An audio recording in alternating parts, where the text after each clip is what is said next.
प्यारे विद्यार्थियों, मैं doctor Tilakraj assistant professor Guru Nanak Khalsa college Yamunanagar तो तुहाडा सारिਆਂ ਦਾ BA भाग दूजा ਦੇ ਤੀਜੇ ਸਮੈਸਟਰ ਵਿੱਚ ਸਵਾਗਤ ਕਰਦਾ ਹਾਂ। ਪਿਆਰੇ ਵਿਦਿਆਰਥੀਓ, ਅੱਜ ਅਸੀਂ ਤੁਹਾਡੇ ਪਾਠਕ੍ਰਮ ਵਿੱਚ ਲੱਗੀ ਕਾਵ ਪੁਸਤਕ ਕਾਵ ਤਰੰਗਾਂ ਦੇ ਕਿੱਸਾ ਕਾਵਤਾਰਾ ਭਾਗ ਵਿੱਚ ਦਰਜ ਕਵੀ ਮੁਕਬਲ ਦੇ ਜੀਵਨ ਅਤੇ ਰਚਨਾ ਦ੍ਰਿਸ਼ਟੀ ਬਾਰੇ ਗੱਲ ਕਰਾਂਗੇ। ਵਿਦਿਆਰਥੀਓ, ਮੁਕਬਲ ਦੇ ਬਾਰੇ ਜਦੋਂ ਅਸੀਂ ਗੱਲ ਕਰਦੇ ਹਾਂ ਤਾਂ ਮੁਕਬਲ ਪੰਜਾਬੀ ਦਾ ਇੱਕ ਪ੍ਰਸਿੱਧ ਕਿੱਸਾਕਾਰ ਹੈ। ਉਸ ਦਾ ਅਸਲ ਨਾਮ ਮੁਕਬਲ ਨਹੀਂ ਸੀ, ਮੁਕਬਲ ਉਸ ਦਾ ਉਪਨਾਮ ਸੀ, ਪਰ ਉਸ ਦਾ ਅਸਲ ਨਾਮ ਹਾਫਿਜ਼ ਸ਼ਾਹਜਹਾਨ ਸੀ। ਅਸਲ ਨਾਮ ਹਾਫਿਜ਼ ਸ਼ਾਹਜਹਾਨ ਸੀ, ਮੁਕਬਲ ਉਸ ਦਾ ਉਪਨਾਮ ਸੀ। ਜੇ ਗੱਲ ਕਰੀਏ ਇਸ ਦੇ ਜਨਮ ਅਤੇ ਦੇਹਾਂਤ ਬਾਰੇ ਤਾਂ ਇਸ ਦੇ ਜਨਮ ਬਾਰੇ ਵਿਦਵਾਨਾਂ ਦੀ ਇੱਕ ਰਾਏ ਨਹੀਂ, ਕਿਉਂਕਿ ਕੋਈ ਠੋਸ ਹਵਾਲੇ ਇਸ ਦੇ ਜਨਮ ਤਰੀਕ ਬਾਰੇ ਨਹੀਂ ਮਿਲਦੇ। ਇਸੇ ਤਰ੍ਹਾਂ ਇਸ ਦੇ ਦੇਹਾਂਤ ਬਾਰੇ ਵੀ ਕੋਈ ਠੋਸ ਹਵਾਲੇ ਜਿਹੜੇ ਉਹ ਨਹੀਂ ਮਿਲਦੇ। ਲੇਕਿਨ ਹਾਂ, ਇੰਨਾ ਜ਼ਰੂਰ ਪਤਾ ਲੱਗਦਾ ਹੈ ਕਿ ਮੁਕਬਲ ਮੁਹੰਮਦ ਸ਼ਾਹ ਰੰਗੀਲੇ ਦਾ ਸਮਕਾਲੀ ਸੀ। ਜਿਸ ਵਕਤ ਮੁਹੰਮਦ ਸ਼ਾਹ ਰੰਗੀਲੇ ਦਾ ਰਾਜ ਸੀ, ਉਸ ਵਕਤ ਮੁਕਬਲ ਕਿੱਸਾਕਾਰ ਦੇ ਰੂਪ ਵਿੱਚ ਪ੍ਰਸਿੱਧ ਹੋਇਆ। ਮੁਕਬਲ ਦੇ ਬਾਰੇ ਇੱਕ ਇਹ ਵੀ ਕਹਿ ਸਕਦੇ ਹਾਂ ਕਿ ਮੁਕਬਲ ਅੱਖਾਂ ਤੋਂ ਮੁਨਾਖਾ ਸੀ, ਅੱਖਾਂ ਤੋਂ ਵੇਖ ਨਹੀਂ ਸੀ ਸਕਦਾ। ਇਸ ਬਾਰੇ ਉਹ ਆਪ ਵੀ ਆਪਣੀ ਰਚਨਾ ਦੇ ਵਿੱਚ ਲਿਖਦਾ ਹੈ, ਤਖੱਲਸ ਇਸ ਫਕੀਰ ਦਾ ਮੁਕਬਲ ਹੈ ਮਸ਼ਹੂਰ, ਇਹ ਆਜ਼ਿਜ਼ ਹੈ ਭਾਈਓ ਅੱਖੀਆਂ ਥੀ ਮਾਜ਼ੂਰ। ਜੇ ਉਸ ਦੀ ਰਚਨਾ ਦ੍ਰਿਸ਼ਟੀ ਦੀ ਗੱਲ ਕਰੀਏ ਤਾਂ ਪੰਜਾਬੀ ਸਾਹਿਤ ਵਿੱਚ ਮੁਕਬਲ ਦੀਆਂ ਦੋ ਰਚਨਾਵਾਂ ਮਿਲਦੀਆਂ ਹਨ। ਦੋ ਰਚਨਾਵਾਂ ਪੰਜਾਬੀ ਸਾਹਿਤ ਵਿੱਚ ਮੁਕਬਲ ਦੀਆਂ ਪ੍ਰਸਿੱਧ ਹਨ। ਇਹਨਾਂ ਰਚਨਾਵਾਂ ਦਾ ਨਾਮ ਹੈ, ਇੱਕ ਤਾਂ ਜੰਗਨਾਮਾ ਕਰਬਲਾ ਅਤੇ ਦੂਜੀ ਕਿੱਸਾ ਲਿਖਿਆ ਜਿਹੜਾ ਮੁਕਬਲ ਨੇ ਹੀਰ ਰਾਂਝਾ। ਲੇਕਿਨ ਇਹਨਾਂ ਦੋਵਾਂ ਹੀ ਰਚਨਾਵਾਂ ਦੇ ਵਿੱਚੋਂ ਮੁਕਬਲ ਦਾ ਕਿੱਸਾ ਜਿਹੜਾ ਹੀਰ ਰਾਂਝੇ ਦਾ ਉਹ ਵਧੇਰੇ ਪ੍ਰਸਿੱਧ ਹੋਇਆ, ਜ਼ਿਆਦਾ ਪ੍ਰਸਿੱਧ ਹੋਇਆ। ਇਹ ਕਿੱਸਾ ਮੁਕਬਲ ਨੇ ਬੈਂਤ ਛੰਦ ਦੇ ਵਿੱਚ ਲਿਖਿਆ। ਬੈਂਤ ਪੰਜਾਬੀ ਦਾ ਇੱਕ ਛੰਦ ਰੂਪ ਹੈ ਜਿਸ ਨੂੰ ਮੁਕਬਲ ਨੇ ਆਪਣੀ ਰਚਨਾ ਦਾ ਜਿਹੜਾ ਉਹ ਆਧਾਰ ਬਣਾਇਆ। ਜੇ ਗੱਲ ਕਰੀਏ ਅਸੀਂ ਬੈਂਤ ਛੰਦ ਦੇ ਬਾਰੇ ਕਿ ਬੈਂਤ ਛੰਦ ਜਿਹੜਾ ਹੈ ਉਹ ਇੱਕ ਇਸ ਨੂੰ ਕਿਹਾ ਜਾਂਦਾ ਹੈ ਕਿ ਆਤਮਿਕ ਛੰਦ ਹੈ। ਇਸ ਦੀਆਂ ਬੈਂਤ ਦੀਆਂ 4 ਤੁਕਾਂ ਵੀ ਹੋ ਸਕਦੀਆਂ, 6 ਤੁਕਾਂ ਵੀ ਹੋ ਸਕਦੀਆਂ ਅਤੇ ਇਸ ਤੋਂ ਵੱਧ ਵੀ ਹੋ ਸਕਦੀਆਂ। ਮਾਤਰਕ ਛੰਦ ਹੈ ਇਹ।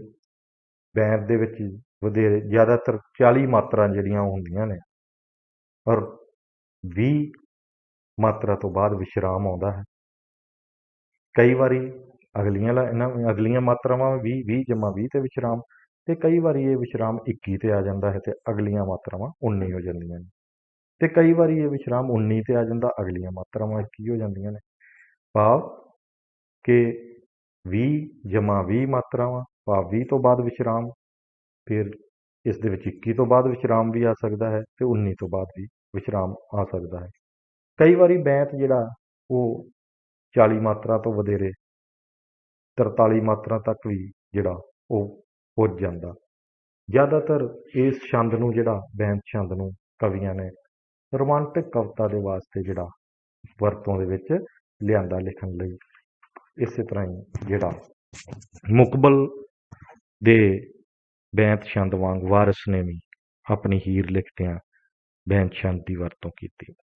ਲੇਕਿਨ ਮੁਕਬਲ ਆਪਣੇ ਜ਼ਮਾਨੇ ਦੇ ਵਿੱਚ ਪ੍ਰਸਿੱਧੀ ਖੱਟ ਚੁੱਕਾ ਸੀ, ਪ੍ਰਸਿੱਧ ਸੀ। ਉਸ ਬਾਰੇ ਕਵੀ ਉਸਦਾ ਜਿਹੜਾ ਸਮਕਾਲੀ ਕਹਿ ਸਕਦੇ ਅਸੀਂ ਅਹਿਮਦ ਯਾਰ, ਉਸਨੇ ਵੀ ਮੁਕਬਲ ਦੀ ਪ੍ਰਸਿੱਧੀ ਦੇ ਬਾਰੇ ਆਪਣੀ ਰਚਨਾ ਦੇ ਵਿੱਚ ਲਿਖਿਆ। ਉਹ ਲਿਖਦਾ, ਮੁਕਬਲ ਹੈ ਹੋ ਚੁੱਕਾ ਮੁਕਬਲ ਆਪਣੇ ਵਿੱਚ ਜ਼ਮਾਨੇ। ਇਸ ਗੱਲ ਤੋਂ ਉਸਦੀ ਲਿਖੀ ਹੋਈ ਅਹਿਮਦ ਯਾਰ ਦੀ ਗੱਲ ਤੋਂ ਪਤਾ ਲੱਗਦਾ ਕਿ ਮੁਕਬਲ ਆਪਣੇ ਜ਼ਮਾਨੇ ਦੇ ਵਿੱਚ ਪ੍ਰਸਿੱਧ ਜਿਹੜਾ ਹੋ ਚੁੱਕਾ ਸੀ, ਉਸਨੂੰ ਪ੍ਰਸਿੱਧੀ ਮਿਲ ਚੁੱਕੀ ਸੀ। ਇਹ ਅਹਿਮਦ ਯਾਰ ਦੀ ਗਵਾਹੀ ਦਿੰਦੀਆਂ ਨੇ ਇਸ ਗੱਲ ਦੀ। ਫਿਰ ਮੁਕਬਲ ਬਾਰੇ ਇਹ ਵੀ ਕਿਹਾ ਜਾਂਦਾ ਕਿ ਉਹ ਬੜਾ ਵਿਦਵਾਨ ਸਾਹਿਤਕਾਰ ਸੀ। ਪੰਜਾਬੀ ਦੇ ਪ੍ਰਸਿੱਧ ਵਿਦਵਾਨ ਹੋਏ ਨੇ ਮੌਲਾ ਬਖਸ਼ ਕੁਸ਼ਤਾ। ਉਹਨਾਂ ਨੇ ਮੁਕਬਲ ਬਾਰੇ ਲਿਖਿਆ, ਦੱਸਿਆ ਕਿ ਮੁਕਬਲ ਬਹੁਤ ਵਿਦਵਾਨ ਸੀ। ਉਸ ਦੀ ਚੇਤਨਾ ਸ਼ਕਤੀ ਬਹੁਤ ਤੇਜ਼ ਸੀ। ਆਪਣੀ ਇਸੇ ਵਿਦਵਤਾ ਕਰਕੇ ਉਹ ਮਸੀਤ ਦੇ ਵਿੱਚ ਮੁੰਡਿਆਂ ਨੂੰ ਪੜ੍ਹਾਉਂਦਾ ਹੁੰਦਾ ਸੀ। ਹੁਣ ਪਿਆਰੇ ਵਿਦਿਆਰਥੀਓ, ਤੁਸੀਂ ਆਪ ਵੀ ਇਸ ਗੱਲ ਨੂੰ ਸਮਝ ਸਕਦੇ ਜੇ ਕਿ ਮੁਕਬਲ ਪੜ੍ਹਿਆ ਲਿਖਿਆ ਸੀ, ਇਸੇ ਕਰਕੇ ਹੀ ਉਹ ਮਸੀਤ ਦੇ ਵਿੱਚ ਮੁੰਡਿਆਂ ਨੂੰ ਪੜ੍ਹਾਉਣ ਦਾ ਅੱਗੇ ਕੰਮ ਜਿਹੜਾ ਕਰਦਾ ਸੀ। ਉਸ ਦੀਆਂ ਰਚਨਾਵਾਂ ਦੇ ਵਿੱਚ ਲਹਿੰਦੇ ਪੰਜਾਬ ਦੀ ਭਾਸ਼ਾ ਜਿਹੜੀ ਉਹ ਵਰਤੀ ਮਿਲਦੀ, ਲਹਿੰਦੀ ਪੰਜਾਬੀ ਕਹਿ ਸਕਦੇ ਅਸੀਂ ਉਸਨੇ ਵਰਤੀ ਆਪਣੀਆਂ ਰਚਨਾਵਾਂ 'ਚ। ਇਸ ਤੋਂ ਪਤਾ ਲੱਗਦਾ ਹੈ ਕਿ ਉਹ ਲਹਿੰਦੇ ਪੰਜਾਬ ਦਾ ਵਸਨੀਕ ਸੀ। ਉਸਨੇ ਜੰਗਨਾਮਾ ਕਰਬਲਾ ਦੀ ਰਚਨਾ ਜਿਹੜੀ ਆ ਉਹ ਮੁਹੰਮਦ ਸ਼ਾਹ ਰੰਗੀਲੇ ਦੇ ਸਮੇਂ ਕੀਤੀ ਸੀ।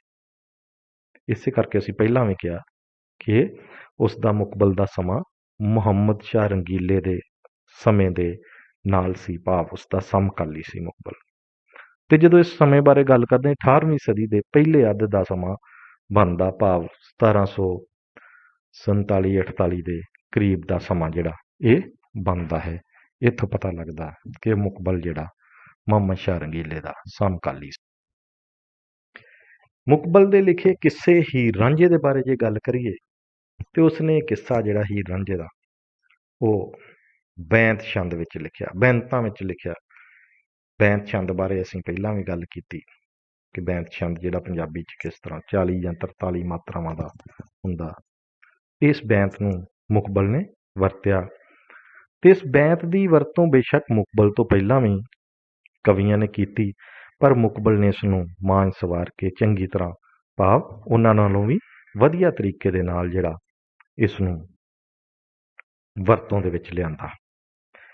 ਮੁਕਬਲ ਦੇ ਕਿੱਸੇ ਦੀ ਬੋਲੀ ਦੀ ਗੱਲ ਕਰੀਏ ਤੇ ਉਸ ਦੀ ਬੋਲੀ ਬੜੀ ਸਰਲ ਭਾਸ਼ਾ ਸੀਗੀ, ਸਾਦੀ ਸੀ, ਲੋਕਾਂ ਦੇ ਸਮਝ ਆਉਣ ਵਾਲੀ ਸੀ, ਭਾਵ ਲੋਕ ਸਮਝ ਦੇ ਨੇੜੇ ਦੀ ਬੋਲੀ ਸੀ। ਹਰ ਆਮ ਇਨਸਾਨ ਵੀ, ਆਮ ਮਨੁੱਖ ਵੀ ਉਸ ਕਿੱਸੇ ਦੀ ਭਾਸ਼ਾ ਨੂੰ ਜਿਹੜਾ ਬੜੀ ਸਾਦਗੀ ਦੇ ਨਾਲ, ਬੜੇ ਸਪਸ਼ਟਤਾ ਦੇ ਨਾਲ ਸਮਝ ਸਕਦਾ। ਗੱਲ ਕਰੀਏ ਜੇ ਵਾਰਿਸ ਸ਼ਾਹ ਦੀ, ਤੇ ਵਾਰਿਸ ਨੇ ਵੀ ਮੁਕਬਲ ਤੋਂ ਪ੍ਰਭਾਵਿਤ ਹੋ ਕੇ ਬੈਂਤ ਛੰਦ ਦੀ ਵਰਤੋਂ ਕੀਤੀ।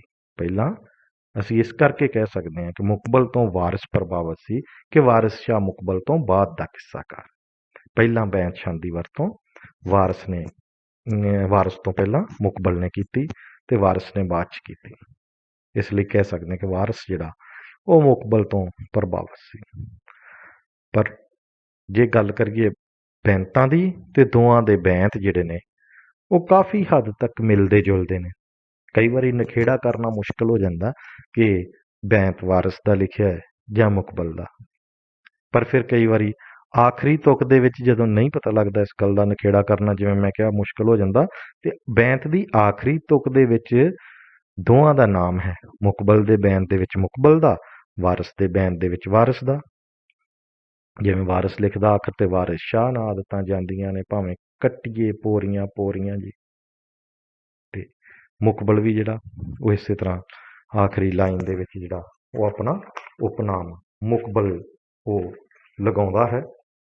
ਇਸ ਤੋਂ ਪਤਾ ਲੱਗ ਜਾਂਦਾ ਕਿ ਮੁਕਬਲ ਜਿਹੜਾ ਇਹ ਬੈਂਤ ਮੁਕਬਲ ਦਾ ਹੈ ਜਾਂ ਵਾਰਿਸ ਦਾ। ਜਿਵੇਂ ਮੈਂ ਪਹਿਲਾਂ ਦੱਸਿਆ ਕਿ ਵਾਰਿਸ ਸ਼ਾਹ ਆਖਰੀ ਤੁਕ ਦੇ ਵਿੱਚ ਆਪਣਾ ਨਾਮ ਜਿਹੜਾ ਉਹ ਲੈਂਦਾ, ਇਸੇ ਤਰ੍ਹਾਂ ਹੀ ਮੁਕਬਲ ਵੀ ਲਾਸਟ ਲਾਈਨ ਦੇ ਵਿੱਚ ਨਾਮ ਲੈਂਦਾ। ਜਿਵੇਂ ਮੁਕਬਲ ਗੱਲ ਕੀਤੀ ਮੇਰੇ ਹੱਡ ਪਈ, ਗੱਲ ਪਈ ਨਿਭਾਣੀ ਲੋੜੀਏ। ਇਸ ਆਖਰੀ ਤੁਕ ਦੇ ਵਿੱਚ ਆਏ ਨਾਮ ਤੋਂ ਨਿਖੇੜਾ ਕਰ ਸਕਦੇ ਹਾਂ ਕਿ ਇਹ ਬੈਂਤ ਮੁਕਬਲ ਦਾ ਲਿਖਿਆ ਹੈ ਜਾਂ ਵਾਰਸ। ਫਿਰ ਗੱਲ ਕਰੀਏ ਅਸੀਂ ਮੁਕਬਲ ਦੇ ਕਿੱਸੇ ਦੀ, ਤੇ ਇੱਕ ਹੋਰ ਵਿਸ਼ੇਸ਼ਤਾ ਉਸਦੀ ਇਹ ਕਿ ਉਸਨੇ ਆਪਣੇ ਕਿੱਸੇ ਦੇ ਵਿੱਚ ਅਟਲ ਸੱਚਾਈਆਂ ਦੀ ਵਰਤੋਂ ਕੀਤੀ। ਅਟਲ ਸੱਚਾਈ ਭਾਵ ਸਮਾਜ ਦੇ ਵਿੱਚ ਜਿਹੜੀ ਗੱਲ ਸੱਚਾਈ ਦੇ ਰੂਪ ਦੇ ਵਿੱਚ ਪ੍ਰਵਾਨ ਹੋਵੇ, ਉਸ ਦੀ ਵਰਤੋਂ ਮੁਕਬਲ ਨੇ ਆਪਣੇ ਕਿੱਸੇ 'ਚ ਕੀਤੀ। ਵਾਰਿਸ ਸ਼ਾਹ ਨੇ ਵੀ ਅਟਲ ਸੱਚਾਈਆਂ ਦੀ ਕਿੱਸੇ ਦੇ ਵਿੱਚ ਵਰਤੋਂ ਕੀਤੀ ਆਪਣੇ ਹੀਰ ਰਾਂਝੇ ਦੇ ਕਿੱਸੇ ਦੇ ਵਿੱਚ। ਉਸੇ ਤਰ੍ਹਾਂ ਮੁਕਬਲ ਨੇ ਵੀ ਜਿਹੜੀ ਇਹਨਾਂ ਅਟਲ ਸੱਚਾਈਆਂ ਦੀ ਵਰਤੋਂ ਕੀਤੀ। ਤੇ ਇਹ ਸੱਚਾਈ ਜਿਹੜੀ ਹੈ ਉਹ ਉਸਦੇ ਬੈਂਤ ਦੇ ਆਖਰੀ ਤੁਕ ਦੇ ਵਿੱਚ ਕਿਤੇ ਨਾ ਕਿਤੇ ਜਿਹੜੀ ਹੈ ਉਹ ਛੁਪੀ ਮਿਲਦੀ ਹੈ। ਜਿਵੇਂ ਮੁਕਬਲ ਦੀਆਂ ਲਾਈਨਾਂ ਦੇ ਵਿੱਚ ਮਿਲਦਾ, ਜਦੋਂ ਆਦਮੀ ਨੂੰ ਦੁੱਖ ਲੱਗਦੇ ਨੇ ਤਦੋਂ ਆਉਂਦੀ ਮੁਕਬਲਾ ਯਾਦ ਅੰਮਾ। ਇਹ ਸੱਚਾਈ ਹੈ ਸਮਾਜ ਦੀ, ਸਮਾਜ ਦੇ ਵਿੱਚ ਪ੍ਰਵਾਨ ਹੈ ਸੱਚਾਈ ਕਿ ਜਦੋਂ ਮਨੁੱਖ ਨੂੰ ਕੋਈ ਮੁਸੀਬਤ ਪੈਂਦੀ ਹੈ ਉਸ ਵਕਤ ਉਸਨੂੰ ਆਪਣੀ ਮਾਂ ਜਿਹੜੀ ਹੈ, ਅੰਮਾ ਜਿਹੜੀ ਹੈ, ਉਹ ਯਾਦ ਆਉਂਦੀ ਹੈ। ਜਾਂ ਉਹ ਲਿਖਦਾ, ਪਰਵਾਹ ਕੀ ਮੁਕਬਲਾ ਆਸ਼ਕਾਂ ਨੂੰ ਜਿਨ੍ਹਾਂ ਰੱਬ ਦੇ ਨਾਲ ਪ੍ਰੀਤ ਪਾਈ। ਪਰਵਾਹ ਕੀ ਮੁਕਬਲਾ ਆਸ਼ਕਾਂ ਨੂੰ ਜਿਨ੍ਹਾਂ ਰੱਬ ਦੇ ਨਾਲ ਪ੍ਰੀਤ ਪਾਈ, ਭਾਵ ਕਿ ਉਹ ਪਰਮਾਤਮਾ ਦੇ ਆਸ਼ਕ ਹੁੰਦੇ ਨੇ, ਜਿਹੜੇ ਅੱਲਾਹ ਦੇ ਬੰਦੇ ਹੁੰਦੇ ਨੇ, ਜਿਹੜੇ ਜਿਨ੍ਹਾਂ ਦੀ ਰੱਬ ਦੇ ਨਾਲ ਪ੍ਰੀਤ ਪਈ ਹੁੰਦੀ ਹੈ, ਰੱਬ ਦੇ ਨਾਲ ਪਿਆਰ ਪਿਆ ਹੁੰਦਾ ਹੈ, ਰੱਬ ਦੇ ਨਾਲ ਲਿਵ ਲੱਗੀ ਹੁੰਦੀ ਹੈ, ਉਹ ਜ਼ਮਾਨੇ ਦੀ ਪਰਵਾਹ ਨਹੀਂ ਕਰਦੇ। ਇਸੇ ਤਰ੍ਹਾਂ ਹੀ ਮੁਕਬਲ ਥਾਂ ਤੇ ਇਹ ਵੀ ਲਿਖਦਾ, ਮੁਕਬਲ ਲਾ ਦੁਸ਼ਾਲ ਫਕੀਰ ਹੋਈਏ ਦੌਲਤ ਇਸ਼ਕ ਦੀ ਸਦਾ ਨਿਹਾਲ ਹੈ ਨਹੀਂ। ਕਿ ਜਿਹੜਾ ਫਕੀਰ ਬੰਦਾ ਉਹ ਸਭ ਕੁਛ ਉਸਨੇ ਦੁਸ਼ਾਲੇ ਪਾ ਮਹਿੰਗੇ ਮਹਿੰਗੇ ਕੱਪੜੇ ਜਿਹੜੇ ਨੇ ਉਹਨੂੰ ਉਹਨਾਂ ਦੀ ਲੋੜ ਨਹੀਂ ਹੁੰਦੀ, ਉਹਨੂੰ ਤਾਂ ਉਸ ਪਰਮਾਤਮਾ ਨਾਲ ਕੀਤੇ ਜਿਹੜੇ ਉਹ ਇਸ਼ਕ ਦੀ ਦੌਲਤ ਹੀ ਜਿਹੜੀ ਨਿਹਾਲ ਕਰ ਦਿੰਦੀ। ਇਸ ਤਰ੍ਹਾਂ ਇਹ ਸੱਚਾਈਆਂ ਪ੍ਰਵਾਨ ਨੇ ਸਮਾਜ ਦੇ ਵਿੱਚ, ਔਰ ਇਹਨਾਂ ਅਟਲ ਸੱਚਾਈਆਂ ਦੀ ਵਰਤੋਂ ਮੁਕਬਲ ਦੇ ਕਿੱਸੇ ਦੇ ਵਿੱਚ, ਮੁਕਬਲ ਦੇ ਕਿੱਸੇ ਦੇ ਬੈਂਤਾਂ ਦੇ ਵਿੱਚ ਮਿਲਦੀ, ਜਿਹੜੀ ਲਗਭਗ ਉਸ ਦੀਆਂ ਆਖਰੀ ਤੁਕਾਂ ਜਿਹੜੀਆਂ ਨੇ ਬੈਂਤਾਂ ਦੀਆਂ, ਉਹਨਾਂ ਦੇ ਵਿੱਚ ਛੁਪੀ। ਫਿਰ ਮੁਕਬਲ ਦੀ ਬੋਲੀ ਤੇ ਸ਼ਬਦਾਵਲੀ ਦੀ ਗੱਲ ਕਰਦੇ ਹਾਂ। ਜਦੋਂ ਅਸੀਂ ਉਸਦੇ ਕਿੱਸੇ ਦੀ ਬੋਲੀ ਤੇ ਸ਼ਬਦਾਵਲੀ ਦੀ ਗੱਲ ਕਰਦੇ ਹਾਂ ਤਾਂ ਮੁਕਬਲ ਨੇ ਆਪਣੇ ਕਿੱਸੇ ਵਿੱਚ ਸ਼ੁੱਧ ਪੰਜਾਬੀ, ਠੇਠ ਪੰਜਾਬੀ, ਮੁਹਾਵਰੇਦਾਰ ਬੋਲੀ ਦੀ ਵਰਤੋਂ ਕੀਤੀ ਉਸਨੇ।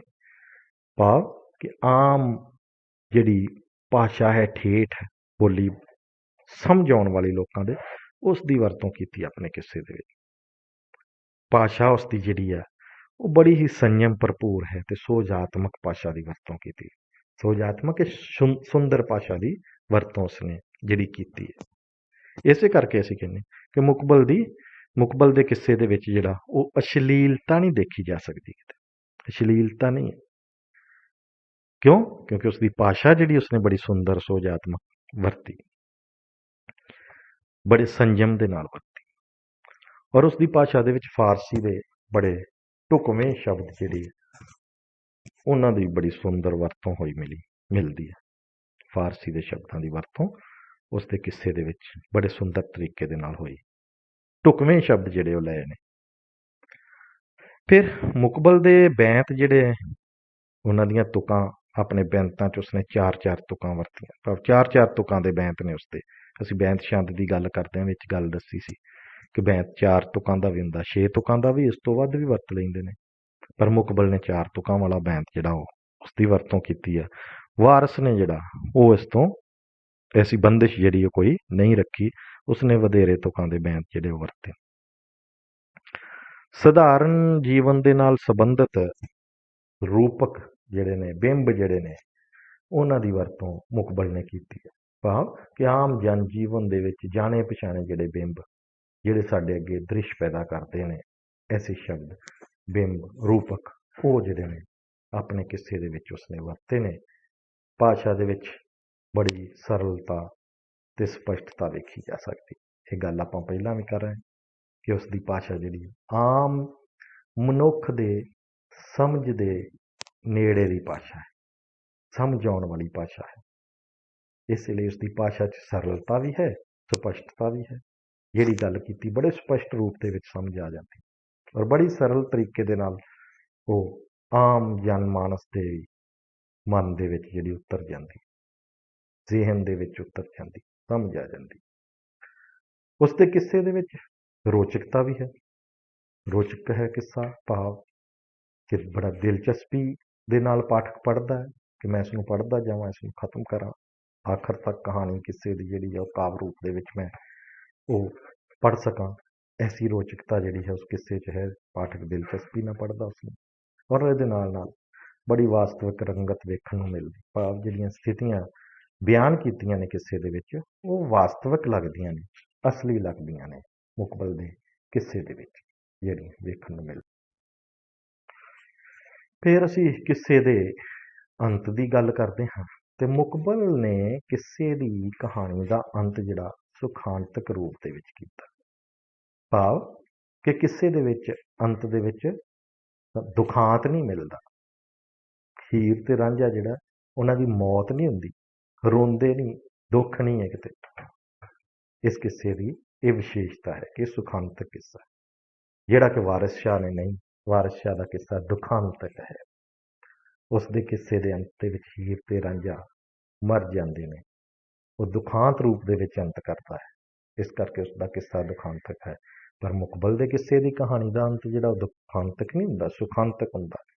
ਅੰਤ ਦੇ ਵਿੱਚ ਹੀਰ ਰਾਂਝਾ ਮਰਦੇ ਨੇ, ਬਲਕਿ ਹੀਰ ਤੇ ਰਾਂਝੇ ਦਾ ਇਸ ਕਿੱਸੇ ਦੇ ਵਿੱਚ ਅੰਤ ਦੇ ਵਿੱਚ ਮਿਲਾਪ ਹੋ ਜਾਂਦਾ, ਮਿਲ ਜਾਂਦੇ ਨੇ ਦੋਵੇਂ ਇੱਕ ਦੂਜੇ ਨੂੰ। ਤੇ ਅੰਤ ਦੇ ਵਿੱਚ ਕਿਸ ਤਰ੍ਹਾਂ ਅੰਤ ਕੀਤਾ ਕਿੱਸੇ ਦਾ ਸੁਖਾਂਤਕ ਮੁਕਬਲ ਨੇ? ਹੀਰ ਤੇ ਰਾਂਝੇ ਨੂੰ ਮੱਕੇ ਵੱਲ ਤੋਰ ਦਿੰਦਾ। ਕਿੱਸੇ ਦੇ ਅੰਤ 'ਚ ਹੀਰ ਤੇ ਰਾਂਝਾ ਮੱਕੇ ਵੱਲ ਚਲੇ ਜਾਂਦੇ ਨੇ। ਉਹ ਲਿਖਦਾ, ਦੋਵੇਂ ਉੱਠ ਕੇ ਮੱਕੇ ਦੇ ਰਾਹ ਗਏ, ਮੈਨੂੰ ਫੇਰ ਦੀ ਖਬਰ ਨਾ ਕਾਮੀ। ਇਹ ਉਹ ਦੋਵੇਂ ਹੀਰ ਤੇ ਰਾਂਝਾ ਜਿਹੜਾ ਉੱਠ ਕੇ ਮੱਕੇ ਵੱਲ ਨੂੰ ਚਲੇ ਗਏ, ਉਸ ਤੋਂ ਬਾਅਦ ਦੀ ਮੈਨੂੰ ਖਬਰ ਹੀ ਨਹੀਂ, ਕਿਉਂਕਿ ਕਿੱਸੇ ਦਾ ਅੰਤ ਇਸੇ ਤਰ੍ਹਾਂ ਹੀ ਤਕਨੀਕ ਸੀ ਕਿਸੇ ਦਾ ਅੰਤ ਕਰਨ ਦੀ, ਤਰੀਕਾ ਸੀ ਉਸਦਾ ਕਿੱਸੇ ਦਾ ਅੰਤ ਕਰਨ ਦਾ, ਕਿ ਉਸ ਤੋਂ ਬਾਅਦ ਮੈਨੂੰ ਖਬਰ ਨਹੀਂ ਕੋਈ, ਮੈਂ ਨਹੀਂ ਲਿਖ ਸਕਦਾ। ਉਹ ਮੱਕੇ ਦੇ ਰਾਹ ਤੁਰ ਗਏ, ਇੱਦਾਂ ਅੰਤ ਦੇ ਵਿੱਚ ਦੋਵੇਂ ਮਿਲ ਕੇ ਇੰਨਾ ਮੈਨੂੰ ਪਤਾ ਤੇ ਇੰਨਾ ਮੈਂ ਕਿੱਸਾ ਲਿਖਤਾ, ਇੱਥੇ ਅੰਤ ਕਰ ਦਿੰਦਾ। ਇਸ ਪ੍ਰਕਾਰ ਮੁਕਬਲ ਦਾ ਕਿੱਸਾ ਹੀਰ ਰਾਂਝਾ ਜਿਹੜਾ ਉਹ ਸੁਖਾਂਤਕ ਅੰਤ ਵਾਲਾ ਕਿੱਸਾ ਹੈ, ਸੁਖਾਂਤ ਰੂਪ 'ਚ ਅੰਤ ਹੁੰਦਾ। ਫਿਰ ਇਸ ਸਾਰੀ ਗੱਲ ਜਿਹੜੀ ਇਸ ਦਾ ਨਿਚੋੜ ਜਦੋਂ ਕੱਢਦੇ, ਨਿਸ਼ਕਰਸ਼ ਜਦੋਂ ਕੱਢਦੇ ਹਾਂ, ਉਹ ਇਹ ਬਣਦਾ ਕਿ ਮੁਕਬਲ ਪੰਜਾਬੀ ਸਾਹਿਤ ਵਿੱਚ ਇੱਕ ਬੜਾ ਹੀ ਪ੍ਰਸਿੱਧ ਕਿੱਸਾਕਾਰ ਹੋਇਆ, ਜਿਸ ਨੇ ਹੀਰ ਤੇ ਰਾਂਝੇ ਦਾ ਕਿੱਸਾ ਲਿਖਿਆ। ਇਸ ਦੇ ਨਾਲ ਨਾਲ ਜੰਗਨਾਮਾ ਕਰਬਲਾ ਨਾਮ ਦੀ ਰਚਨਾ ਵੀ ਕੀਤੀ, ਪਰ ਵਧੇਰੇ ਪ੍ਰਸਿੱਧੀ ਉਸ ਨੂੰ ਜਿਹੜੀ ਹੈ ਤੇ ਹੀਰ ਰਾਂਝਾ ਦੇ ਕਿੱਸੇ ਦੇ ਕਾਰਨ ਜਿਹੜੀ ਉਹ ਮਿਲੀ। ਹੀਰ ਰਾਂਝੇ ਦਾ ਕਿੱਸਾ ਉਸਦਾ ਜਿਹੜਾ ਦੋਵਾਂ ਰਚਨਾਵਾਂ 'ਚੋਂ ਜ਼ਿਆਦਾ ਪ੍ਰਸਿੱਧ ਜਿਹੜਾ ਹੋਇਆ, ਇਸ ਕਰਕੇ ਉਸ ਦੀ ਪਛਾਣ ਇੱਕ ਕਿੱਸਾਕਾਰ ਵਜੋਂ ਹੈ ਪੰਜਾਬੀ ਸਾਹਿਤ 'ਚ ਮੁਕਬਲ ਦੀ। ਉਸਨੇ ਵੀ ਆਪਣੇ ਕਿੱਸੇ ਦੇ ਵਿੱਚ ਵਾਰਸ ਦੇ ਵਾਂਗ ਔਰਤ ਜਾਤ ਦੀ ਭੰਡੀ ਕੀਤੀ। ਇਹ ਮੱਧਕਾਲ ਦੇ ਵਿੱਚ ਕਿੱਸਾਕਾਰਾਂ ਦੀ ਇੱਕ ਖਾਮੀ ਕਹਿ ਸਕਦੇ ਅਸੀਂ ਰਹੀ, ਜਾਂ ਇੱਕ ਉਹਨਾਂ ਦੀ ਪਰੰਪਰਾ ਬਣ ਗਈ ਸੀ ਇਹ, ਕਿ ਔਰਤ ਜਾਤ ਦੇ ਨਾਲ ਜਿਹੜਾ ਹੈ ਉਹ ਉਹਨਾਂ ਨੇ ਨਿਆਂ ਨਹੀਂ ਕੀਤਾ ਜਾਂਦਾ, ਭੰਡੀ ਕੀਤੀ ਔਰਤ ਜਾਤ ਦੀ। ਵਾਰਿਸ ਸ਼ਾਹ ਨੇ ਵੀ ਕੀਤੀ। ਇਸੇ ਤਰ੍ਹਾਂ ਮੁਕਬਲ ਦੇ ਕਿੱਸੇ ਦੇ ਵਿੱਚ ਵੀ ਕਿਤੇ ਕਿਤੇ ਔਰਤ ਜਾਤ ਬਾਰੇ ਜਿਹੜਾ ਉਹ ਅਜਿਹੇ ਸ਼ਬਦ ਨੇ ਜਿਨ੍ਹਾਂ 'ਚੋਂ ਔਰਤ ਦੀ ਜਿਹੜੀ ਹੈ ਉਹ ਪ੍ਰਸ਼ੰਸਾ ਨਹੀਂ ਬਲਕਿ ਭੰਡੀ ਹੁੰਦੀ ਮਿਲਦੀ ਹੈ। ਉਹਦੇ ਕਿੱਸੇ ਦੇ ਵਿੱਚ ਜੇ ਗੱਲ ਕਰੀਏ ਅਸੀਂ ਪੰਜਾਬੀ ਸੱਭਿਆਚਾਰ ਦੀ, ਰਸਮਾਂ ਰਿਵਾਜ਼ਾਂ ਦੀ, ਤੇ ਉਸ ਦੇ ਕਿੱਸੇ 'ਚ ਪੰਜਾਬੀ ਰਸਮਾਂ ਰਿਵਾਜ਼ਾਂ ਦੀ, ਸੱਭਿਆਚਾਰ ਦੀ ਝਲਕ ਮਿਲਦੀ ਹੈ, ਪਰ ਉਹ ਬਹੁਤ ਵਿਸਥਾਰ ਦੇ ਵਿੱਚ ਨਹੀਂ ਗਿਆ ਇਸ ਬਾਰੇ। ਉਸ ਦੇ ਕਿੱਸੇ ਦੇ ਵਿੱਚ ਵਾਰਸ ਦੇ ਵਾਂਗ ਜਿਹੜਾ ਵਿਸਥਾਰ ਰੂਪ ਦੇ ਵਿੱਚ ਪੰਜਾਬੀ ਸੱਭਿਆਚਾਰ ਜਾਂ ਪੰਜਾਬੀ ਸਮਾਜ ਜਾਂ ਪੰਜਾਬੀ ਰਸਮਾਂ ਰਿਵਾਜ਼ਾਂ ਦੀ ਝਲਕ ਨਹੀਂ ਮਿਲਦੀ, ਲੇਕਿਨ ਹੈ ਜ਼ਰੂਰ ਮੌਜੂਦ ਹੈ ਪੰਜਾਬੀ ਸੱਭਿਆਚਾਰ ਦੀ ਝਲਕ, ਪੰਜਾਬੀ ਰਸਮਾਂ ਰਿਵਾਜ਼ਾਂ ਦੀ ਗੱਲ ਉਹ ਕਿੱਸੇ ਦੇ ਵਿੱਚ ਕਰਦਾ, ਪਰ ਬਹੁਤੇ ਵਿਸਥਾਰ ਦੇ ਵਿੱਚ ਵਾਰਸ ਵਾਂਗ ਨਹੀਂ ਹੈ। ਮੁਹੰਮਦ ਸ਼ਾਹ ਰੰਗੀਲੇ ਦਾ ਉਹ ਸਮਕਾਲੀ ਹੈ, ਇਹ ਗੱਲ ਵੀ ਆਪਾਂ ਕੀਤੀ, ਪਰ ਕਿੱਸੇ ਦੇ ਵਿੱਚ ਕਿਤੇ ਵੀ ਉਸਨੇ ਜਿਹੜਾ ਉਹ ਆਪਣੇ ਸਮੇਂ ਦੇ ਰਾਜਸੀ ਹਾਲਾਤਾਂ ਦਾ ਬਿਆਨ ਨਹੀਂ ਕੀਤਾ। ਇਹ ਰਾਜਸੀ ਹਾਲਾਤਾਂ ਦਾ ਬਿਆਨ ਜਿਹੜਾ ਉਸਦੇ ਕਿੱਸੇ ਦੇ ਵਿੱਚੋਂ ਕਿਤੇ ਵੀ ਨਹੀਂ ਮਿਲਦਾ। ਉਸਨੇ ਕਿੱਸਾ ਰਚਨ ਲਈ ਬੈਂਤ ਸ਼ਾਨ ਦੀ ਵਰਤੋਂ ਕੀਤੀ ਤੇ ਵਾਰਿਸ ਨੇ ਵੀ ਆਪਣੇ ਕਿੱਸੇ ਦਾ ਆਧਾਰ ਮੁਕਬਲ ਦੇ ਬੈਂਤਾਂ ਨੂੰ ਬਣਾਇਆ। ਕਈ ਤਾਂ ਵਾਰਿਸ ਦੇ ਬੈਂਤ ਅਜਿਹੇ ਨੇ ਕਿ ਉਹ ਥੋੜ੍ਹੀ ਬਹੁਤੀ ਤਬਦੀਲੀ ਦੇ ਨਾਲ ਮੁਕਬਲ ਦੇ ਨਾਲ ਬਿਲਕੁਲ ਹੀ ਮਿਲਦੇ ਜੁਲਦੇ ਨੇ। ਇਸ ਕਰਕੇ ਅਸੀਂ ਕਹਿੰਦੇ ਕਿ ਮੁਕਬਲ ਨੂੰ ਵਾਰਿਸ ਨੇ ਆਧਾਰ ਬਣਾਇਆ, ਕਿਉਂਕਿ ਵਾਰਿਸ ਸ਼ਾਹ ਬਾਅਦ ਦਾ ਕਿੱਸਾਕਾਰ ਹੈ। ਇਹ ਸਾਰੇ ਆਧਾਰ 'ਤੇ ਅਸੀਂ ਜਿਹੜਾ ਇਹ ਗੱਲ ਕਹਿ ਸਕਦੇ ਹਾਂ ਕਿ ਮੁਕਬਲ ਪੰਜਾਬੀ ਦਾ, ਪੰਜਾਬੀ ਸਾਹਿਤ ਦਾ, ਪੰਜਾਬੀ ਕਿੱਸਾ ਸਾਹਿਤ ਦਾ ਇੱਕ ਬੜਾ ਹੀ ਸਨਮਾਨਯੋਗ ਨਾਮ ਹੈ, ਬੜਾ ਸਨਮਾਨਯੋਗ ਜਿਹੜਾ ਉਹ ਕਿੱਸਾਕਾਰ ਮੁਕਬਲ ਹੈ। ਇਸ ਦੇ ਨਾਲ ਹੀ ਅਸੀਂ ਇਸੇ ਦੇ ਵਿੱਚੋਂ ਜੀਵਨ ਰਚਨਾ ਦੇ ਵਿੱਚੋਂ ਹੀ ਮੁਕਬਲ ਨਾਲ ਸੰਬੰਧਿਤ ਛੋਟੇ ਪ੍ਰਸ਼ਨ ਜਿਹੜੇ ਨੇ, ਆਬਜੈਕਟਿਵ ਟਾਈਪ ਪ੍ਰਸ਼ਨ ਜਿਹੜੇ ਨੇ, ਉਹ ਵੀ ਅਸੀਂ ਬਣਾ ਸਕਦੇ ਹਾਂ। ਇਹਦੇ ਚੋਂ ਉਹ ਵੀ ਤੁਹਾਡੇ ਪੇਪਰ ਦਾ ਹਿੱਸਾ ਨੇ। ਆਬਜੈਕਟਿਵ ਟਾਈਪ ਭਾਵ ਇੱਕ ਪ੍ਰਸ਼ਨ ਉੱਤੇ ਦਿੱਤਾ ਗਿਆ ਹੋਊਗਾ ਤੇ ਉਸ ਪ੍ਰਸ਼ਨ ਦੇ ਥੱਲੇ 4 ਉੱਤਰ ਦਿੱਤੇ ਗਏ ਹੋਣਗੇ। ਉਹਨਾਂ ਦੇ ਵਿੱਚੋਂ 3 ਗਲਤ ਹੋਣਗੇ, ਇੱਕ ਠੀਕ ਹੋਏਗਾ। ਤੇ ਤੁਸੀਂ ਕੀ ਕਰਨਾ, ਜਿਹੜਾ ਠੀਕ ਹੈ ਉਹ ਉੱਤਰ ਲਿਖਣਾ। ਪਰ ਉੱਤਰ ਲਿਖਦਿਆਂ ਮੇਰੀ ਰਾਏ ਜਿਹੜੀ ਹੈ ਕਿ ਇਹ ਵੀ ਹੈ ਕਿ ਤੁਸੀਂ ਸਿੱਧਾ ਉੱਤਰ ਲਿਖ ਦਿਓ ਵੀ ਠੀਕ ਹੈ, ਚੈੱਕ ਕਰਦੇ ਨੇ ਟੀਚਰ ਔਰ ਨੰਬਰ ਵੀ ਦਿੰਦੇ ਨੇ ਜੇ ਠੀਕ ਹੋਵੇ ਤੇ। ਪਰ ਮੇਰੀ ਰਾਏ ਹੈ ਕਿ ਤੁਸੀਂ ਅਗਰ ਪ੍ਰਸ਼ਨ ਨੰਬਰ ਪਾਉਣ ਤੋਂ ਬਾਅਦ ਉੱਤੇ ਪ੍ਰਸ਼ਨ ਲਿਖ ਕੇ ਥੱਲੇ ਉੱਤਰ ਲਿਖ ਕੇ ਸਹੀ ਉੱਤਰ ਲਿਖੋ ਤਾਂ ਜ਼ਿਆਦਾ ਵਧੀਆ ਤਰੀਕਾ ਇਹਨੂੰ ਕਿਹਾ ਜਾ ਸਕਦਾ। ਜਿਵੇਂ ਇਹ ਹੈ ਪ੍ਰਸ਼ਨ ਕਿ ਮੁਕਬਲ ਪੰਜਾਬੀ ਸਾਹਿਤ ਦੇ ਵਿੱਚ ਕਿਸ ਸਾਹਿਤ ਰੂਪ ਵਿੱਚ ਵਧੇਰੇ ਪ੍ਰਸਿੱਧ ਹੋਇਆ। ਥੱਲੇ ਲਿਖ ਸਕਦੇ ਹੋ ਵਾਰਕਾਰ ਦੇ ਰੂਪ 'ਚ, ਕਿੱਸਾਕਾਰ ਦੇ ਰੂਪ ਦੇ ਵਿੱਚ, ਵਾਰਤਕਕਾਰ ਦੇ ਰੂਪ ਦੇ ਵਿੱਚ, ਨਾਵਲਕਾਰ ਦੇ ਰੂਪ। ਇਹਦੇ 'ਚੋਂ 3 ਗਲਤ ਨੇ, ਨਾ ਉਹ ਨਾਵਲਕਾਰ ਸੀ, ਨਾ ਉਹ ਵਾਰਤਕਕਾਰ ਸੀ, ਨਾ ਉਹ ਵਾਰਕਾਰ ਸੀ। ਮੁਕਬਲ ਕੀ ਸੀ, ਕਿੱਸਾਕਾਰ। ਇਸ ਲਈ ਮੁਕਬਲ ਕਿੱਸਾਕਾਰ ਦੇ ਰੂਪ ਦੇ ਵਿੱਚ ਪ੍ਰਸਿੱਧ ਹੋਇਆ। ਇਸੇ ਤਰ੍ਹਾਂ ਪ੍ਰਸ਼ਨ ਬਣਦਾ ਇਸ ਦੇ ਵਿੱਚੋਂ ਹੋਰ ਇੱਕ ਛੋਟਾ ਕਿ ਮੁਕਬਲ ਕਿਸ ਬਾਦਸ਼ਾਹ ਦਾ ਸਮਕਾਲੀ ਸੀ। ਮੁਹੰਮਦ ਸ਼ਾਹ ਰੰਗੀਲੇ ਦਾ, ਜਾਂ ਨਾਦਰ ਸ਼ਾਹ ਦਾ, ਜਾਂ ਹਾਸ਼ਮ ਸ਼ਾਹ ਦਾ, ਜਾਂ ਅਹਿਮਦ ਸ਼ਾਹ ਅਬਦਾਲੀ। ਕਿਸ ਦਾ ਸਮਕਾਲੀ ਸੀ ਮੁਕਬਲ? ਮੁਹੰਮਦ ਸ਼ਾਹ ਰੰਗੀਲੇ ਦਾ। ਫਿਰ ਬਣਦਾ ਮੁਕਬਲ ਦਾ ਹਰਮਨ ਪਿਆਰਾ ਕਿੱਸਾ ਕਿਹੜਾ ਹੈ? ਸੱਸੀ ਪੁੰਨੂ, ਜੰਗਨਾਮਾ ਕਰਬਲਾ, ਹੀਰ ਰਾਂਝਾ ਜਾਂ ਸੈਫਲ ਮਲੂਕ। ਇਹਨਾਂ 4 ਚੋਂ ਕਿਹੜਾ? ਹੀਰ ਰਾਂਝਾ ਕਿੱਸਾ ਮੁਕਬਲ ਨੇ ਲਿਖਿਆ। ਫਿਰ ਮੁਕਬਲ ਨੇ ਆਪਣਾ ਹੀਰ ਰਾਂਝਾ ਦਾ ਕਿੱਸਾ ਕਿਹੜੇ ਛੰਦ ਦੇ ਵਿੱਚ ਲਿਖਿਆ? ਰਵਈਏ ਦੇ ਵਿੱਚ? ਨਹੀਂ। ਸਵਈਏ ਦੇ ਵਿੱਚ? ਨਹੀਂ। ਜਾਂ ਬੈਂਤ ਦੇ ਵਿੱਚ? ਹਾਂ, ਬੈਂਤ ਜਿਹੜਾ ਹੈ ਉਸ ਛੰਦ ਦੇ ਵਿੱਚ ਕਿੱਸਾ ਜਿਹੜਾ ਮੁਕਬਲ ਨੇ ਲਿਖਿਆ ਹੀਰ ਰਾਂਝੇ ਦਾ। ਬੈਂਤ ਦੀ ਲੰਮੀ ਧਾਰਨਾ ਦੀ ਜਾਂ ਬੈਂਤ ਛੰਦ ਦੀ ਸਭ ਤੋਂ ਪਹਿਲਾਂ ਕਿਸ ਕਿੱਸਾਕਾਰ ਨੇ ਵਰਤੋਂ ਕੀਤੀ? ਹਾਸ਼ਮ ਸ਼ਾਹ ਨੇ, ਨਜ਼ਾਬਤ ਨੇ, ਦਮੋਦਰ ਨੇ ਜਾਂ ਮੁਕਬਲ ਨੇ? ਮੁਕਬਲ ਨੇ। ਦਮੋਦਰ ਪਹਿਲਾਂ ਲਿਖਦਾ ਕਿੱਸਾ ਇਸ ਤੋਂ, ਲੇਕਿਨ ਉਸਨੇ ਰਵਈਆ ਛੰਦ ਦੀ ਵਰਤੋਂ ਕੀਤੀ। ਮੁਕਬਲ ਨੇ ਜਿਹੜਾ ਸਭ ਤੋਂ ਪਹਿਲਾਂ ਬੈਂਤ ਦੀ ਵਰਤੋਂ ਕਿੱਸੇ ਦੇ ਵਿੱਚ ਕੀਤੀ। ਮੁਕਬਲ ਦੇ ਕਿੱਸਾ ਹੀਰ ਰਾਂਝਾ ਦੇ ਕਿੰਨੇ ਬੰਦ ਨੇ ਕੁੱਲ? ਕਿੰਨੇ ਬੰਦ ਨੇ ਟੋਟਲ ਸਾਰੇ ਵੱਡੇ ਕਿੱਸੇ ਦੇ? ਜਿਹੜੀ ਸਾਡੀ ਪੁਸਤਕ ਦੇ ਵਿੱਚ ਕਾਵਿ ਤਰੰਗਾਂ ਦੇ ਵਿੱਚ ਇਹ ਉਸ ਕਿੱਸੇ ਦੇ ਵਿੱਚੋਂ ਲਏ ਹੋਏ ਕੁਛ ਇੱਕ ਮੁੱਖ ਬੰਦ ਨੇ, ਕਿਉਂਕਿ ਸਾਰਾ ਕਿੱਸਾ ਤੇ ਆ ਨਹੀਂ ਸਕਦਾ ਨਾ ਇਸ ਪੁਸਤਕ, ਕਿਉਂਕਿ ਸਾਰੇ ਦੇ ਉਸਦੇ ਕਿੰਨੇ ਬੰਦ ਨੇ? 433 433 ਬੰਦ ਨੇ ਤੇ ਉਹ ਸਾਰੇ ਪੁਸਤਕ 'ਚ ਆ ਨਹੀਂ ਸਕਦੇ। ਇਸ ਲਈ ਕਾਵਿ ਤਰੰਗਾਂ ਦੇ ਵਿੱਚ ਮੁੱਖ ਬੰਦ ਜਿਹੜੇ ਨੇ ਉਹ ਕੁਛ ਕਿੱਸੇ ਦੇ ਉਹ ਸ਼ਾਮਲ ਕੀਤੇ ਗਏ ਨੇ। ਤੇ ਜੇ ਪ੍ਰਸ਼ਨ ਇਹ ਹੈ ਕਿ ਕੁੱਲ ਕਿੰਨੇ ਬੰਦ ਨੇ ਕਿੱਸੇ ਦੇ? 433 ਬੰਦ ਨੇ ਇਸ ਮੁਕਬਲ ਦੇ ਕਿੱਸੇ ਦੇ ਵਿੱਚ। ਹੀਰ ਰਾਂਝਾ ਤੋਂ ਇਲਾਵਾ ਮੁਕਬਲ ਦੀ ਹੋਰ ਕਿਹੜੀ ਪ੍ਰਸਿੱਧ ਰਚਨਾ ਹੈ? ਇਹ ਵੀ ਪ੍ਰਸ਼ਨ ਆ ਸਕਦਾ।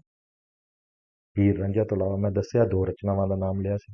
ਕਿਹੜੀ ਪ੍ਰਸਿੱਧ ਰਚਨਾ? ਝੰਡੀ ਦੀ ਵਾਰ, ਸੈਫਲ ਮਲੂਕ, ਜਾਂ ਅਸੀਂ ਕਹਿ ਸਕਦੇ ਹਾਂ ਮਿਰਜ਼ਾ ਸਾਹਿਬਾਂ, ਜਾਂ ਅਸੀਂ ਕਹਿ ਸਕਦੇ ਹਾਂ ਜੰਗਨਾਮਾ ਕਰਬਲਾ। ਤੇ ਇਹਨਾਂ 4 ਦੇ ਵਿੱਚੋਂ ਸਹੀ ਉੱਤਰ ਕਿਹੜਾ ਹੈ ਕਿ ਹੀਰ ਰਾਂਝਾ ਤੋਂ ਇਲਾਵਾ ਕਿਹੜੀ ਮੁਕਬਲ ਦੀ ਰਚਨਾ ਹੈ ਹੋਰ? ਜੰਗਨਾਮਾ ਕਰਬਲਾ। ਇਹ ਅਸੀਂ ਕਹਿ ਸਕਦੇ ਹਾਂ ਕਿ ਮੁਕਬਲ ਦੀ ਜਿਹੜੀ ਆ ਉਹ ਪ੍ਰਸਿੱਧ ਰਚਨਾ ਕਹੀ ਜਾ ਸਕਦੀ ਹੈ। ਫਿਰ ਜਨਮ ਦੇ ਨਾਲ ਸੰਬੰਧਿਤ ਪ੍ਰਸ਼ਨ ਆ ਸਕਦਾ ਕਿ ਮੁਕਬਲ ਦਾ ਜਨਮ ਕਦੋਂ ਹੋਇਆ? ਇਹ ਪ੍ਰਸ਼ਨ ਜਿਹੜਾ ਹੈ ਇਸ ਦਾ ਉੱਤਰ ਕਈ ਸੰਨ ਦੇ ਕੇ ਦਿੱਤੇ ਜਾ ਸਕਦੇ। 1747 'ਚ, 1647 'ਚ, ਜਾਂ 1805 ਦੇ ਵਿੱਚ, ਜਾਂ ਇੱਕ ਪ੍ਰਸ਼ਨ ਹੋਏਗਾ ਕਿ ਕੋਈ ਇੱਕ ਰਾਏ ਨਹੀਂ। इस बारे कोई ठोस हवाले नहीं मिलते लिखा। तो इसका उत्तर यही होएगा कि इस बारे कोई भी जिहड़े वो ठोस हवाले वो नहीं मिलते। मुकबल किस दा समकाली सी? मुहम्मद शाह रंगीले दा। अगर चार नाम दिते होण विचों असीं मुकबल जिहड़ा वो मुहम्मद शाह रंगीले दा समकाली सी, ये लिख सकते। फिर मुकबल दा किस्सा दे बारे आ सकदा, किस्से दे बारे कि मुकबल दा किस्सा जिहड़ा हीर रांझा दा उसदा अंत किवें हुंदा है? सुखांतक, दुखांतक, किस तरह दा उसदा किस्से दा अंत? सुखांतक।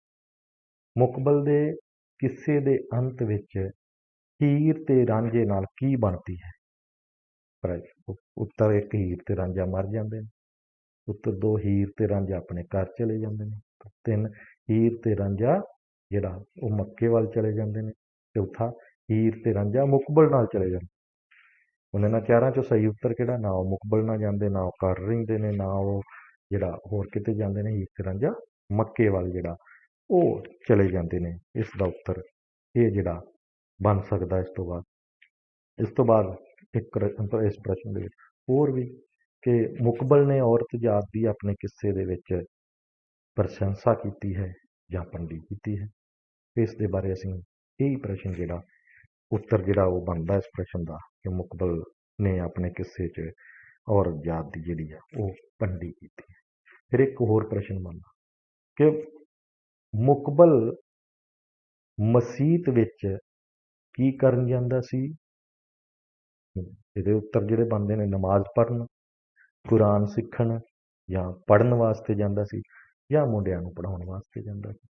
ਤੇ ਇਸ ਦਾ ਉੱਤਰ ਸਹੀ ਜਿਹੜਾ ਹੈ ਕਿ ਮੁਕਬਲ ਮਸੀਤ ਦੇ ਵਿੱਚ ਜਿਹੜਾ ਉਹ ਮੁੰਡਿਆਂ ਨੂੰ ਪੜ੍ਹਾਉਣ ਵਾਸਤੇ ਜਿਹੜਾ ਜਾਂਦਾ ਸੀ। ਅਹਿਮਦ ਯਾਰ ਨੇ ਮੁਕਬਲ ਬਾਰੇ ਜਿਹੜਾ ਉਹ ਕੀ ਲਿਖਿਆ? उसकी प्रशंसा की है, उसकी निखेधी की है, उसकी भंडी की है, उसनों रद्द किया है। अहमद यार ने किया, मैं लिखिया सी विच इसदे तुहानूं दस्सिया कि अहमद यार ने मुकबल की प्रशंसा की है। किस तरह वो लिखदा? मुकबल है हो चुका मुकबल अपने विच जमाने, ये लिखिया सी ना अहमद यार ने। इस तरह अहमद यार ने जिहड़ा वो मुकबल की प्रशंसा की है। ये ਅਸੀਂ ਮੁਕਬਲ ਤੇ ਮੁਕਬਲ ਦੇ ਜੀਵਨ ਤੇ ਰਚਨਾ ਦ੍ਰਿਸ਼ਟੀ ਨਾਲ ਸੰਬੰਧਿਤ ਪ੍ਰਸ਼ਨ ਜਿਹੜਾ ਉਹ ਅੱਜ ਕੀਤਾ। ਮੈਨੂੰ ਉਮੀਦ ਹੈ ਤੁਹਾਨੂੰ ਸਾਰਿਆਂ ਨੂੰ ਇਹ ਸਮਝ ਆਇਆ ਹੋਵੇਗਾ। ਫਿਰ ਵੀ ਅਗਰ ਵਿਦਿਆਰਥੀ ਇਸ ਨੂੰ ਜ਼ਿਆਦਾ ਵਧੀਆ ਤਰੀਕੇ ਦੇ ਨਾਲ ਵਾਰ-ਵਾਰ ਪੜ੍ਹਨਗੇ, ਸੁਣਨਗੇ, ਸਮਝਣਗੇ ਤੇ ਉਹਨਾਂ ਨੂੰ ਬਹੁਤ ਚੰਗੀ ਤਰ੍ਹਾਂ ਜਿਹੜਾ ਇਸ ਪ੍ਰਸ਼ਨ ਦੀ ਸਮਝ ਜਿਹੜੀ ਉਹ ਆਏਗੀ। ਚੰਗੀ ਤਰ੍ਹਾਂ ਇਸਨੂੰ ਹੱਲ ਕਰ ਸਕਣਗੇ। ਬਹੁਤ ਬਹੁਤ ਜਿਹੜੀ ਉਹ ਤੁਹਾਡਾ ਧੰਨਵਾਦ, ਬਹੁਤ ਬਹੁਤ ਧੰਨਵਾਦ ਤੁਹਾਡਾ ਸੁਣਨ ਵਾਸਤੇ, ਇਸ ਪ੍ਰਸ਼ਨ ਨੂੰ ਪੜ੍ਹਨ ਵਾਸਤੇ ਤੇ ਤੁਹਾਡੇ ਭਵਿੱਖ ਦੀ ਮੈਂ ਭਵਿੱਖ ਲਈ ਪੇਪਰਾਂ ਲਈ ਤੁਹਾਨੂੰ ਸ਼ੁਭ ਕਾਮਨਾਵਾਂ ਜਿਹੜੀਆਂ ਦਿੰਦਾ ਹਾਂ। ਜਦੋਂ ਵੀ ਤੁਹਾਡੇ ਇਸ ਤੀਜੇ ਸਮੈਸਟਰ ਦੇ ਪੇਪਰ ਹੋਣ ਤੁਸੀਂ ਆਪਣਾ ਵਧੀਆ ਤਰੀਕੇ ਦੇ ਨਾਲ ਉਹ ਪੇਪਰ ਹੱਲ ਕਰਕੇ ਵਧੀਆ ਨੰਬਰ ਲਵੋ। ਮੇਰੀਆਂ ਤੁਹਾਨੂੰ ਸਾਰਿਆਂ ਨੂੰ ਬਲੈਸਿੰਗਸ ਨੇ, शुभकामनाएं। बहुत बहुत धन्यवाद।